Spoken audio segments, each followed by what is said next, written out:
It's spring here at Cannas Farm, and that can only mean one thing. It's time to plant cannas. I'm Madison, and today we're going to dig and replant this bed of overcrowded cannas.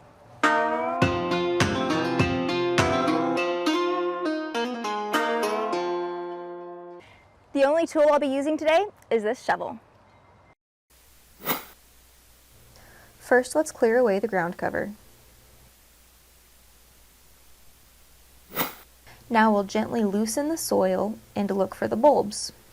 Once you're close to a bulb, use a shovel to loosen and lift. You'll want to place the blade next to the canna, not on top of it. Try to avoid hitting the bulbs if you can, but if you do, it's not the end of the world.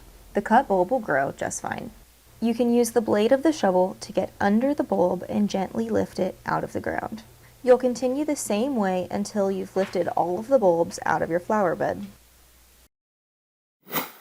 Now, Carol is digging shallow holes that are 12 to 18 inches apart.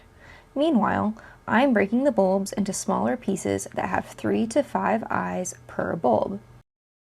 For planting, cannas should be laid horizontally and covered with 1 to 2 inches of soil. Carol is well on her way to beautiful flower beds this spring. This bed of Carol's yellow, and yes, this is where the variety came from, has been here for decades. A special thank you to Carol for lending her backyard and starring in this video. All done. Now, all that's left is to give them a good drink of water. We'll see you next time, and thanks for joining us here at Cannas Farm.